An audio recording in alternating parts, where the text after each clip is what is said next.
दोस्तों क्या हुआ जब वैज्ञानिक गए जगन्नाथ मंदिर के अंदर और जगन्नाथ भगवान की मूर्ति के अंदर जो मिला उसे देखने के बाद उनके होश उड़ गए। आखिर जगन्नाथ भगवान की मूर्ति के अंदर उन्हें क्या मिला, क्या है जगन्नाथ भगवान की मूर्ति के अंदर जिसे देखने के बाद वहां के लोगों के होश उड़ गए और सभी वैज्ञानिक भगवान जगन्नाथ के परम भक्त बन गए और फिर कभी भी आज तक वैज्ञानिक जगन्नाथ मंदिर में रिसर्च करने नहीं आए। तो चलिए आपको बताते हैं ये पूरी घटना।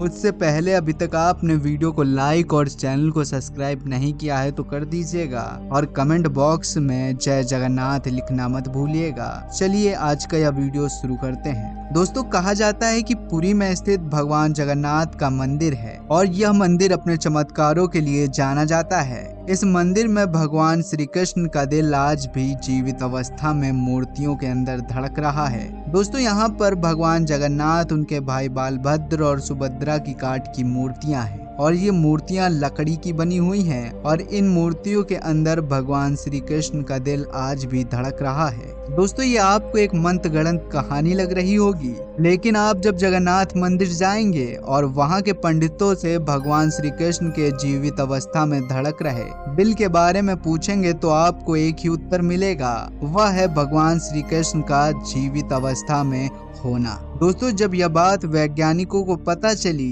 तो वे जगन्नाथ मंदिर में शोध करने के लिए आए और वे जानना चाहते थे कि आज भी जगन्नाथ मंदिर के अंदर भगवान श्री कृष्ण का दिल धड़क रहा है या फिर ये एक मंत्रगढ़ंत कहानी है। दोस्तों जब वैज्ञानिक जगन्नाथ मंदिर जाते हैं तो उन्हें वहां के लोगों से पता चलता है कि यह बात एकदम सत्य है कि श्री कृष्ण का दिल आज भी मूर्तियों के अंदर धड़क रहा है और वह दिल आज भी जागृत अवस्था में है। और यह सुनकर वैज्ञानिक आश्चर्यचकित हो जाते हैं कि ऐसा कैसे हो सकता है कि किसी मरे हुए इंसान का दिल तो कुछ समय तक जीवित रहता है, उसके बाद यह दिल धड़कना बंद कर देता है। इसी रहस्य को सुलझाने के लिए वैज्ञानिक इस मंदिर में आए हुए थे। तब वैज्ञानिक इसके पीछे का रहस्य जानना चाहते थे तो वहाँ के पुजारी बताते हैं कि ये एकदम सत्य घटना है। दोस्तों पंडित बताते हैं कि द्वापर युग में भगवान विष्णु ने श्री कृष्ण का अवतार लिया। ये उनका मानव रूप कहा जाता है। मानव रूप में जन्म लेने वाले प्रत्येक मनुष्य की मृत्यु निश्चित है।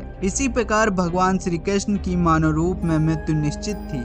महाभारत की लड़ाई के 36 वर्ष बाद भगवान श्री कृष्ण ने अपना शरीर त्याग दिया था। जब पांडवों ने उनका अंतिम संस्कार किया तो उनके शरीर को आग से ढक दिया गया, लेकिन उनका दिल उसके बाद भी धड़कता रहा। अग्नि भी उनके दिल को नहीं जला पाई, जिसे देखकर पांडव भी हैरान रह गए। दोस्तों उसके बाद आकाशवाणी हुई कि ये तो दिल ब्रह्मा का है, इसे समुद्र में बहा देना ही अच्छा होगा और भगवान श्री कृष्ण के दिल को समुद्र में बहा दिया गया था। उसके बाद कहा जाता है कि उस दिल ने एक लकड़ी के लट्ठे का आकार ले लिया और जगन्नाथ भगवान के भक्त राजा इंद्रद्युम्न को यह लट्ठा मिला। उन्होंने भगवान विश्वकर्मा के द्वारा इस लट्ठे को भगवान जगन्नाथ की मूर्ति के अंदर स्थापित करवा दिया, जिसे लोग ब्रह्म पदार्थ के रूप में जानते हैं। दोस्तों यह सुनकर वैज्ञानिकों के होश उड़ गए कि जब वे वैज्ञानिक सिंह द्वार के अंदर रिसर्च करने जाते हैं तो सिंह द्वार के अंदर जाते ही उन्हें समुद्र की लहरों की आवाज नहीं सुनाई देती है और जैसे ही वे सिंह द्वार से बाहर आते हैं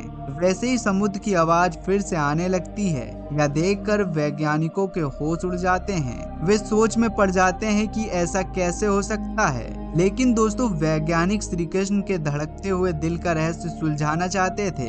इस रहस्य को सभी के सामने लाना चाहते थे। दोस्तों वैज्ञानिकों को शोध करते हुए रात हो गई थी और मंदिर भी अब बंद होने वाला था। दोस्तों वहाँ के पंडितों ने जगन्नाथ मंदिर के दरवाजे बंद कर दिए और वहाँ से चले गए। दोस्तों वैज्ञानिकों का एक साथी अभी भी जगन्नाथ मंदिर के अंदर था। वह चुपके से जगन्नाथ मंदिर के अंदर छुप गया और मंदिर के कपाट बंद होने का इंतजार करने लगा। दोस्तों जब वहां के पंडित चले गए तब वह वैज्ञानिक जगन्नाथ भगवान की मूर्ति के पास जाता है और वह वैज्ञानिक जगन्नाथ भगवान की मूर्ति को देखने लगता है तो उसे उस मूर्ति के अंदर चमकता हुआ एक पदार्थ दिखाई देता है जो कि खरगोश की तरह उछल रहा था।